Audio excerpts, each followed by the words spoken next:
ಒಂದು 4-5 ದಿನದಿಂದ ಧರ್ಮಸ್ಥಳ ಕೇಸಲ್ಲಿ ಏನೇನ್ ಆಗ್ತಿದೆ ಅಂತ ತುಂಬಾ ಕ್ಲೋಸ್ಲಿ ಅಬ್ಸರ್ವ್ ಮಾಡ್ತಿದ್ದೀನಿ. ಪ್ರತಿಯೊಂದನ್ನ ನೋಟಿಸ್ ಮಾಡ್ತಿದ್ದೀನಿ ಅಂಡ್ ಒಬ್ಬೊಬ್ನು ಒಂದೊಂದ್ ತರ ಆಡ್ತಿದ್ದಾನೆ. ಫಾರ್ ಎಕ್ಸಾಂಪಲ್, ಆ ಪೌಡರ್ ಟಿವಿಯ ಕಪೇರಾಯ ಇದಾನಲ್ಲ, ಅವನು ಗ್ರೌಂಡ್ ರಿಪೋರ್ಟಿಂಗ್ ಅಂತ ನೇತ್ರಾವತಿ ಸ್ನಾನಘಟ್ಟ ಹತ್ರ ಹೋಗಿದ್ದಾನೆ. ಅಲ್ಲಿ ವೇದವಲ್ಲಿನ ನಾಗವಲ್ಲಿ ಅಂತ ಕರೀತಿದ್ದಾನೆ. ಪದ್ಮಲಭ ನಾಗವಲ್ಲಿಯಿಂದ ಹಿಡಿದು ಅಂಡ್ ಇನ್ನು ಆ ಮಾರಾಟಕ್ಕಿರುವಂತಹ ಗಿಳಿ ಒಂದು ಲೈವ್ ಶೋ ಅಲ್ಲಿ ಕುತ್ಕೊಂಡು ಸೌಜನ್ಯ ಕೇಸ್ನ ಪ್ರಮುಖ ಸಾಕ್ಷಿ ರವಿ ಪೂಜಾರಿ ಗರ್ಭಕೋಶದಲ್ಲಿ ಕ್ಯಾನ್ಸರ್ ಆಗಿ ಸತ್ತು ಹೋಗಿದ್ದು ಅಂತ ಹೇಳ್ತಾನೆ. ರವಿ ಪೂಜಾರಿ ಆತ್ಮಹತ್ಯೆ ಮಾಡ್ಕೊಂಡದ್ದು ನಿಮ್ಗೆ ಯಾರು ಹೇಳಿದ್ರು? ಗರ್ಭಕೋಶದ ಕ್ಯಾನ್ಸರ್ ಇತ್ತು. ಆ ನೋವನ್ನ ತಾಳಲಿಕ್ಕಾಗದೆ ಅಲ್ಲ ಗುರು, ಗಂಡಸರಿಗೆ ಗರ್ಭಕೋಶ ಆದ್ರೂ ಇರುತ್ತಾ? ಅಂಡ್ ಇನ್ನು ಆ ಬೆಳತಂಗಡಿ ಪೊಲೀಸ್ ಅವರು 20 ವರ್ಷಗಳ ಹಿಂದೆ ಇದ್ದಂತಹ ಯುಡಿಆರ್ ರಿಪೋರ್ಟ್ಸ್ ಅಂದ್ರೆ ಅನಾಥ ಶವಗಳ ಬಗ್ಗೆ ಏನೆಲ್ಲ ದಾಖಲೆಗಳಿದ್ವೋ ಅದನ್ನೆಲ್ಲ ಸುಟ್ಟು ಹಾಕಿದಾರಂತ. ಇದನ್ನ ಅಧಿಕೃತವಾಗಿ ಒಂದು RTI ರಿಪೋರ್ಟ್ ಅಲ್ಲಿ ಬರೆದು ಕೊಟ್ಟಿದ್ದಾರೆ. ಹೀಗಿದ್ದಾಗ ಒಂದು ವೇಳೆ ಈಗ ಮುಂದೆ ಬಂದಿರುವಂತಹ ಭೀಮಾ ಅಸ್ಥಿ ಪಂಜರಗಳನ್ನ ಹೊರಗೆ ತೆಗೆದ್ರೂ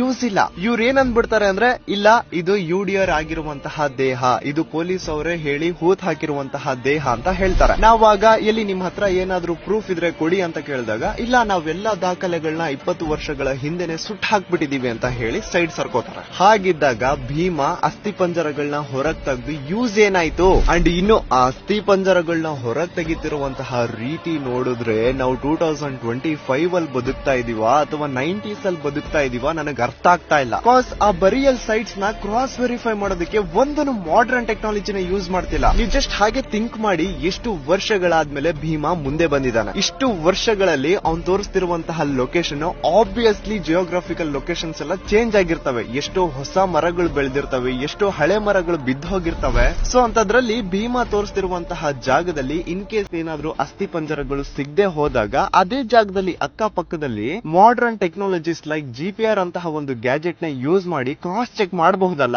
ನಿಮಗ್ GPR ಅಂದ್ರೆ ಏನು ಅಂತ ಗೊತ್ತಿಲ್ಲ ಅಂದ್ರೆ ಸಿಂಪಲ್ ಆಗಿ ಎಕ್ಸ್ಪ್ಲೈನ್ ಮಾಡ್ತೀನಿ, ಕೇಳಿಸ್ಕೊಳ್ಳಿ. ಇದೇನ್ ಮಾಡುತ್ತೆ, ಭೂಮಿ ಒಳಗಡೆ 10 ರಿಂದ 15 ಅಡಿ ಆಳದಲ್ಲಿ ಏನಾದ್ರೂ ವಸ್ತು ಅಥವಾ ಏನಾದ್ರೂ ಅಸ್ಥಿ ಪಂಜರನೇ ಅನ್ಕೊಳ್ಳಿ, ಏನಾದ್ರೂ ಇದ್ರೆ ಅದು ಇದೆ ಅಂತ ಸಿಗ್ನಲ್ ಕೊಡುತ್ತೆ. So it's A very very important tool. Already ನಮ್ ಡಿಫೆನ್ಸ್ ಅವರು ಇದನ್ನ ಯೂಸ್ ಮಾಡ್ತಿದ್ದಾರೆ. ಸರ್ಕಾರ ಎಲ್ಲೆಲ್ಲೋ ಸಾವಿರಾರು ಕೋಟಿ ದುಡ್ಡನ್ನ ಖರ್ಚು ಮಾಡುತ್ತೆ, ಆದ್ರೆ ಇಂತಹ ಒಂದು ಇಂಪಾರ್ಟೆಂಟ್ ಕೇಸ್, ಇಂತಹ ಒಂದು ಬಿಗ್ಗೆಸ್ಟ್ ಅಲಿಗೇಷನ್ ಇಲ್ಲಿ ಆಫ್ಟರ್ ಆಲ್ ಒಂದು GPR ನ ಪ್ರೊವೈಡ್ ಮಾಡ್ತಿಲ್ವಲ್ಲ, ಏನ್ ಹೇಳ್ಬೇಕು ಇವ್ರಿಗೆ? ಪ್ರತಿ ಒಬ್ರು ಕೇಳ್ತಾ ಇದಾರೆ, ಯಾಕೆ GPR ನ ಏನು ಯೂಸ್ ಮಾಡ್ತಿಲ್ಲ, ಯಾಕೆ ಮಾಡರ್ನ್ ಟೆಕ್ನಾಲಜಿನ ಯೂಸ್ ಮಾಡಿ ಕ್ರಾಸ್ ಚೆಕ್ ಮಾಡ್ತಿಲ್ಲ? ಸೊ ನೀವು ಧ್ವನಿ ಎತ್ತಿ ಪ್ರತಿ ಒಬ್ರು ಗವರ್ಮೆಂಟ್ ಅಫಿಷಿಯಲ್ಸ್ ನ ಟ್ಯಾಗ್ ಮಾಡಿ ವಿ ನೀಡ್ GPR ಅಂತ ಬರ್ದ್ ಹಾಕಿ. ಇನ್ ಕೇಸ್ ಇವರು ಇದೇ ರೀತಿ ತನಿಖೆನ ಮುಂದುವರಿಸಿದ್ರು ಅಂತಂದ್ರೆ ಏನು ಸಿಗಲ್ಲ. ಸೊ ಎಲ್ರು ಇದ್ರ ಬಗ್ಗೆ ಚೂರು ಧ್ವನಿ ಎತ್ತಿ ಅಂಡ್ SIT ಟೀಮ್ ಅವ್ರಿಗೆ ಚೂರು ಟ್ರಾನ್ಸ್ಪರೆನ್ಸಿನ ಮೇಂಟೈನ್ ಮಾಡಿ ಅಂತ ಕೇಳಿ.